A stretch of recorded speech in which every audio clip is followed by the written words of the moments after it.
Anyway, folks, we're excited for this call.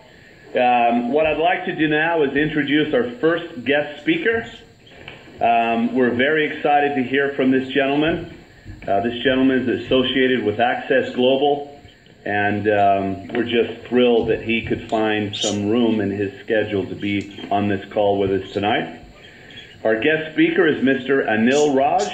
He is a research scientist, also has his MD from the University of Michigan School of Medicine, getting that degree in 1990.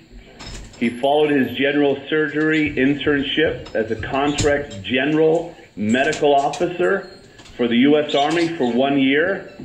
He's got interest in all sorts of things, folks, but I'll tell you this, he understands ketosis, he understands Ketopia and what we are about. He understands the power of ketones, and we're very, very excited and thrilled to be able to turn some time over to Mr. Anil Raj. Are you on the call with us, Anil? Excuse me. Yes, I am. Can you hear me?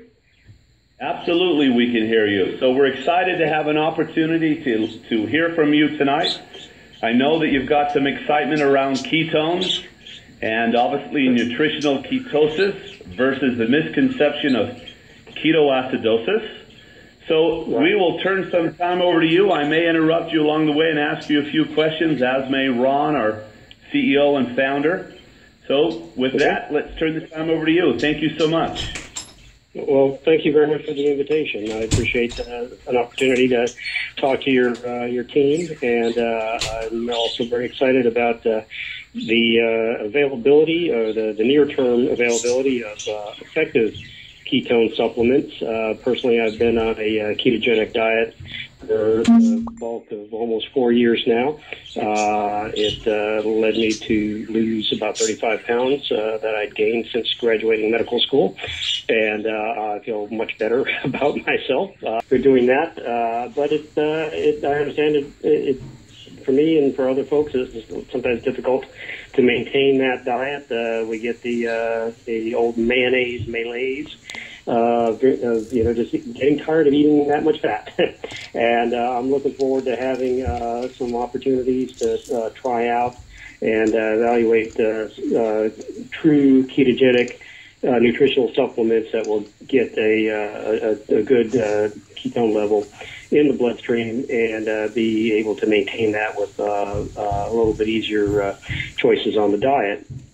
Now, I am involved, obviously, with Access Global with their new quad salt and medium chain triglyceride formulation, and that's what our primary goal is this summer, is to determine essentially the peak levels that are achieved by the standard recommended dosing of their new preparation, and then how long is that peak level maintained, and how quickly does it return back to baseline. So we'll be looking at actual blood levels in a number of participants this summer, and looking to see if we can characterize the relative increase in blood ketone levels following ingestion of the Access Global product. Now, you mentioned something about the nutritional ketosis versus ketoacidosis. Nutritional ketosis, as I imagine many of your callers are aware, is something that is a natural state for the body. It is something that happens when the amount of carbohydrate is limited in the diet, and the liver will go ahead and convert over and create ketone bodies that are actually preferentially taken up by a number of tissues in the body and are actually more energy efficient for cellular activity. So it's actually a great place to be metabolically, and it also helps with losing body fat, because you're able to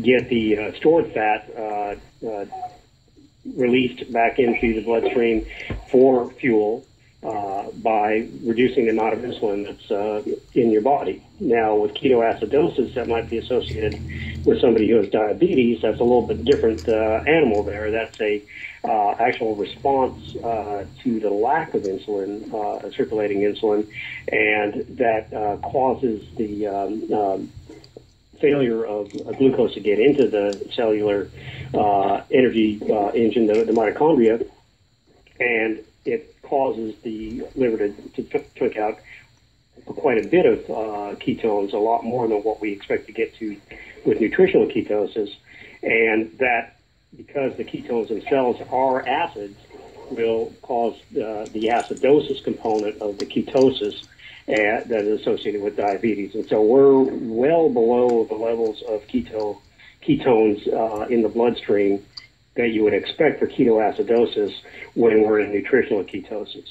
Now, what we're hopeful to do is that without severe carbohydrate restriction or without starvation and just severe caloric restriction, hopefully get reasonable levels of ketones in the blood that are a quarter or less of what we would expect to see with ketoacidosis in a diabetic. And so we're not even close to the ranges that are associated with kind of the pathologic ketone overload in the blood from diabetes type 1.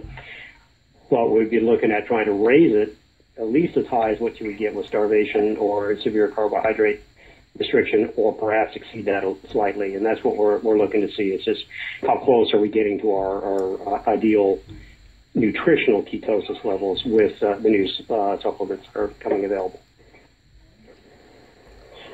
Dr. Raj, thank you so much for sharing that information. If you could, and maybe you touched on it briefly, but if you could, tell us a little about this study that you're working on, and what are the hopes and aspirations of this study as it relates to ketones in the body, etc. Okay. Well, the ketone preparation that Access Global is manufacturing currently is a new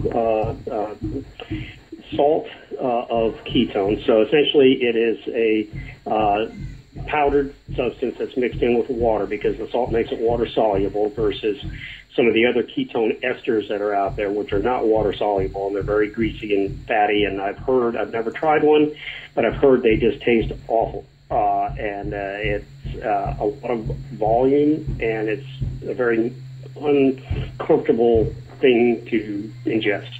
Versus the salts, which can be made water soluble, which means you can put them into drinks, dissolve them with flavorings, and make them much more palatable, much more along the lines of a power or an energy drink or something like that.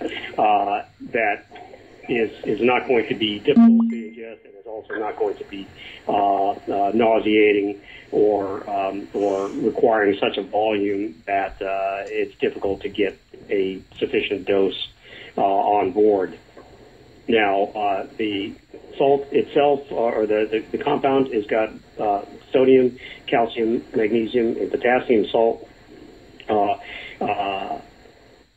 compounds of ketone bodies. Plus, it also has some medium chain triglycerides in there. And what we're hopeful to do is get a single dose in the manufactured package to generate about, if not 3 times a starvation level ketosis in the bloodstream within about a half hour of taking the supplements. And what our goal is to see, do we get to that half hour point and hit the peak, or is it extended beyond that, or is it happening earlier?